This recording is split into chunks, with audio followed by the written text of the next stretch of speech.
Hi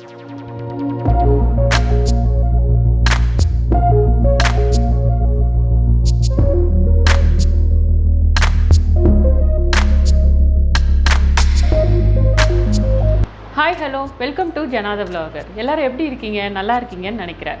இன்றைக்கி நம்ம புதுசாக ஒரு விஷயம் ட்ரை பண்ணியிருக்கோம். இது வந்து ஓரியோ பிஸ்கெட்டை வச்சு பண்ணுறது.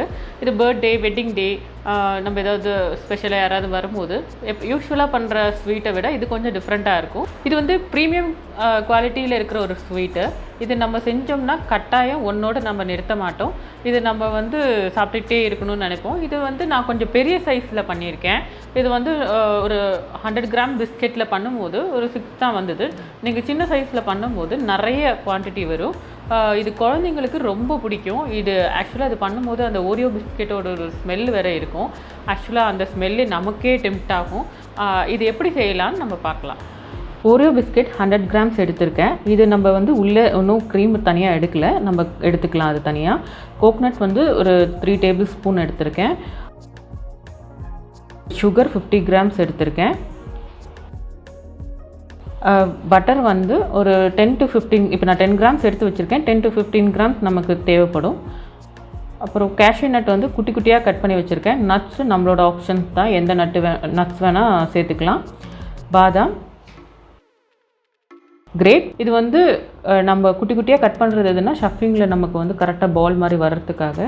இது வந்து நான் அந்த க்ரீம் தனியாக எடுத்து வச்சுட்டேன். இப்போது ஃப்ரெஷ் க்ரீம் நம்ம எடுத்துக்கிறோம். ஃப்ரெஷ் க்ரீம் உங்கள்கிட்ட ஃபுல்லாக இருந்ததுன்னா ஃப்ரெஷ் க்ரீமை வச்சே நம்ம அந்த டோ ரெடி பண்ணிடலாம். இது வந்து மில்க் நம்ம காய்ச்சினோடனே மேலே இருக்கிற பால் அது. இது 1 டேபிள் ஸ்பூன் மில்க் மேட் எடுத்துக்கலாம். இப்போ பேனில் நம்ம கோகோனட் போட்டு ட்ரை பண்ணிக்கலாம். நம்மக்கிட்ட ட்ரை கோகோனட்ஸ் இருக்குதுன்னா நம்ம இந்த ப்ரொசீஜர் செய்ய வேண்டாம், டைரெக்டாக நம்ம அது யூஸ் பண்ணிக்கலாம். இது நம்ம கொஞ்சம் அந்த கோகோனட்டில் இருக்கிற மாய்ஸ்சர் போகிறதுக்காக நான் இதை பண்ணுறேன்.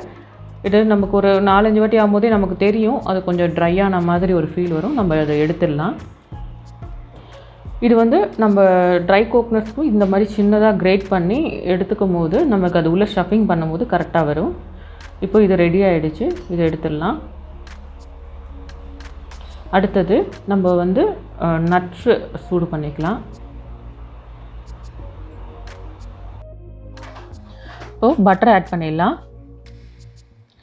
இதில் கீ போட்டு கூட நம்ம வந்து நட்ஸை ரோஸ்ட் பண்ணிக்கலாம். நான் பட்டர் போட்டிருக்கேன். இது போட்டு நம்ம கேஷ்யூ நட் போட்டு வறுத்துடலாம்.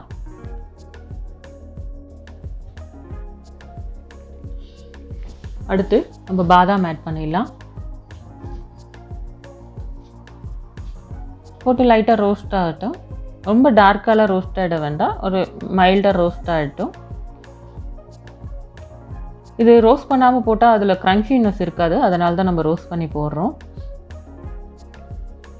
அடுத்தது நம்ம வந்து இதில் கிரேப் ஆட் பண்ணலாம்.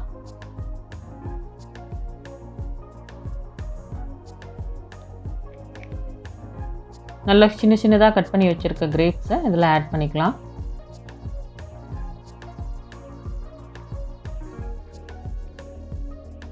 கொஞ்சம் லைட்டாக அது வந்து அந்த கிறிஸ்ப்னஸ் நமக்கு அந்த வதக்கும் போது தெரியும். அந்த கிறிஸ்ப்னஸ் வரும்போது நம்ம அதை எடுத்துடலாம். அடுத்தது நம்ம கோகோனட்டோட நம்ம இந்த நட்ஸையும் நம்ம ஆட் பண்ணிக்கலாம். ஆட் பண்ணிவிட்டு நம்ம உள்ளே வச்ச பிஸ்கெட்குள்ளே இருக்கிற க்ரீமை இதில் ஆட் பண்ண போகிறோம். ஃபஸ்ட்டு இதை மிக்ஸ் பண்ணிவிட்டு அதை ஆட் பண்ணலாம்.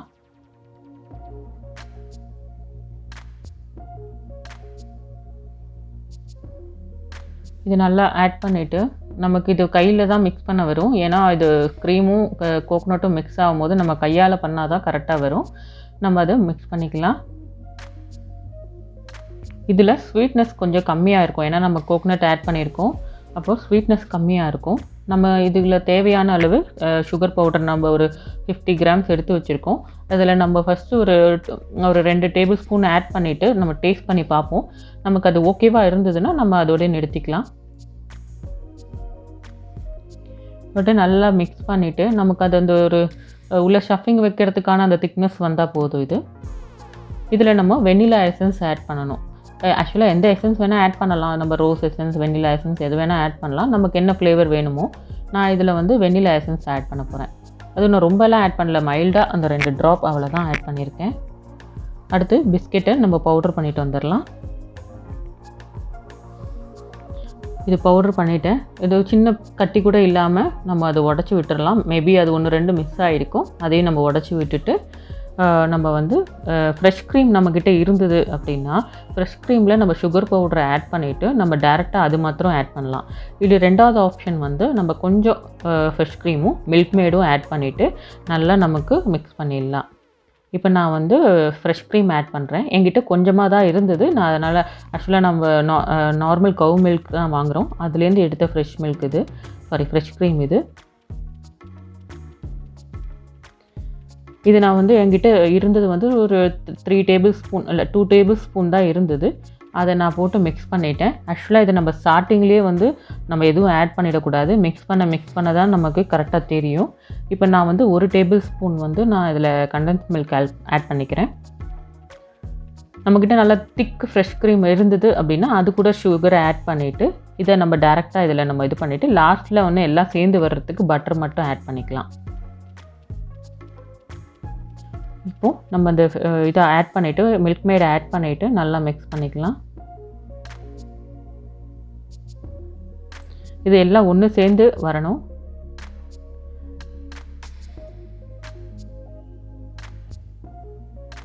இப்போது நம்ம இதில் கொஞ்சமாக ஒரு 5 to 6 grams அந்த அளவுக்கு நம்ம வந்து பட்டர் ஆட் பண்ணிக்கலாம்.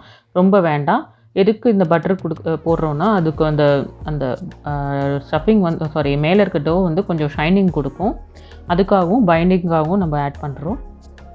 இப்போ நான் என்ன பண்ணுறேன்னா நம்ம பால் காய்ச்சும் போது மேலே இருக்கிற அந்த பாலோட க்ரீமும் பாலும் சேர்த்து கொஞ்சம் தெளித்து விட்டுட்டு நான் மிக்ஸ் பண்ணிக்கிறேன். அவ்வளோதான், நம்ம போட்டதுலேயே அது நல்ல மாய்ஸ்சர் ஆகிடுச்சு. இதை நம்ம நல்லா கையில் கொஞ்சம் கீ தடவிட்டு நல்லா நம்ம வந்து பால் பண்ணிடலாம்.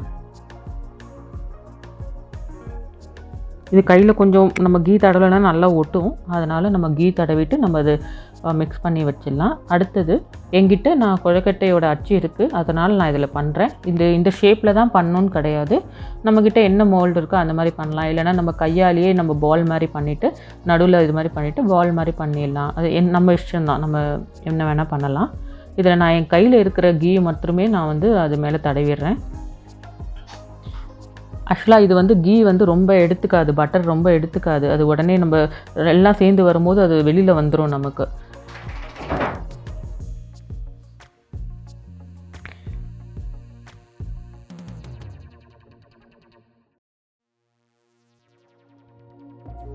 இந்த ஓரியோ நம்ம மிக்ஸ் பண்ணது வந்து ரொம்ப பட்டர் எடுத்துக்காது. நம்ம போட்ட பட்டரே கூட நம்ம செஞ்சக்கப்புறம் அது வெளியில் வந்துடும்.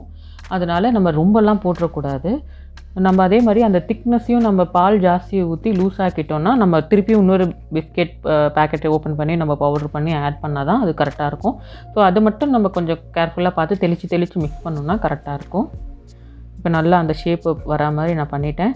இது ரொம்ப ஸ்டஃபிங் ரொம்பலாம் தேவைப்படாது. மைல்டாக இதில் தேவைப்படுறத நம்ம அதில் போட்டுக்கலாம்.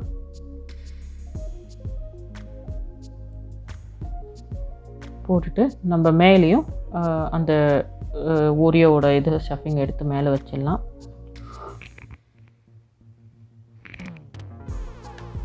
போட்டு இந்த எண்டெல்லாம் க்ளீன் பண்ணிவிட்டு நம்ம நல்லா அந்த ஷேப் வரா மாதிரி எடுத்துக்கலாம்.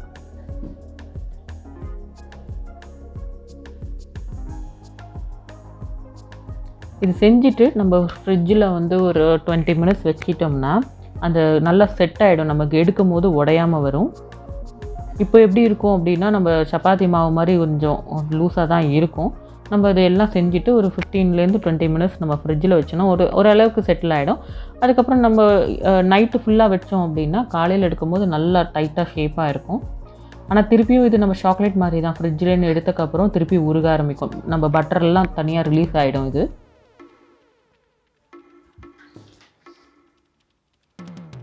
இப்போது ஓரியோ ஸ்வீட் ரெடி ஆகிடுச்சு. இது நம்ம எப்படி வேணால் சொல்லலாம். ஓரியோவோட கொழுக்கட்டை அச்சில் பண்ணதுனால இது ஓரியோ கொழுக்கட்டைன்னு சொல்லலாம். இல்லை நமக்கு எப்படி ஈஸியாக நம்ம பேர் வைக்கிறோமோ அந்த மாதிரி வச்சுக்கலாம். யூஸ்வலாக இது நான் ரெகுலராக செய்கிற ஒரு ஸ்வீட். இது இது மேலே நமக்கு எப்படி தேவைப்படுதோ நம்ம அது டெக்கரேஷன் பண்ணிக்கலாம். நம்ம அதுக்கு ஸ்மால் சில்வர் பால்ஸ் யூஸ் பண்ணலாம். இந்த கலராக ஜம்ப் மாதிரி குட்டி குட்டி பால்ஸ் வரும், அதுவும் ஆட் பண்ணிக்கலாம். ஹோப் இதை எல்லோரும் பார்த்து என்ஜாய் பண்ணியிருப்பீங்கன்னு நினைக்கிறேன். இது வந்து என்னென்னா நம்மக்கிட்ட ட்ரை கோகனட் இருந்ததுன்னா அதுவும் நம்ம அந்த கோகனட்டும் வறுக்க வேண்டாம், வெறும் நட்ஸ் மட்டும் ரோஸ்ட் பண்ணால் போதும். இது வந்து என்னென்னா நம்ம பெரிய சைஸில் பண்ணியிருக்கேன். இது ஒன்று சாப்பிட்டாலே நம்ம கொஞ்சம் ஹெவியாக தான் ஃபீல் பண்ணுவோம். கொஞ்சம் ஸ்வீட் கம்மியாக சாப்பிட்றவங்கலாம் அது பாதி தான் சாப்பிடுவாங்க. நீங்கள் வந்து வேறு என்ன ஷேப்பில் வேணால் பண்ணி சின்னதாக பண்ணும் போது நிறைய குவான்டிட்டி வரும். நான் இது ஒரு கொஞ்சம் டெக்கரேஷனுக்காக, இது பார்க்குறதுக்கு அழகாக இருக்கிறதுக்காக நாங்கள் இந்த மாதிரி பண்ணுவோம். யூஸ்வலாக பர்த்டே, வெட்டிங் டே, வீட்டில் ஏதாவது ஃபங்க்ஷன்ஸ்லாம் வரும்போது இது ரீசெண்ட் டைமில் இதை தான் நாங்கள் எல்லாருமே விரும்பி கேட்குறோம். இது வந்து நாங்கள் பக்கத்தில் பசங்களுக்கெல்லாம் கொடுக்கும்போது கூட தேடி வந்து வேறு ஏதாவது இருக்கான்னு கேட்டு கூட சாப்பிட்ருக்காங்க. பட் இது வந்து என்ன சொல்லலாம், இது ரொம்ப சிம்பிளாக இருக்குது, இது எப்படி இருக்கும்லாம் நினைக்காதீங்க. ஒரு பைட்டில் அந்த ஓரியோவோட டேஸ்ட்டும் அந்த உள்ளே இருக்க அந்த கோகனட் நட்ஸோட டேஸ்ட்டும் பயங்கர டேஸ்டியாக இருக்கும். நான் எவ்வளோ எக்ஸாக்ரேட் பண்ணி சொல்கிறேன்னா அது எவ்வளோ சூப்பராக இருக்கும்னு நீங்கள் செஞ்சு பார்த்துட்டு எனக்கு கமெண்ட் பண்ணுங்கள். எல்லோரும் பார்த்ததுக்கு ரொம்ப நன்றி. லைக் பண்ணுங்கள், ஷேர் பண்ணுங்கள், மறக்காமல் சப்ஸ்கிரைப் பண்ணுங்கள். தேங்க்ஸ்.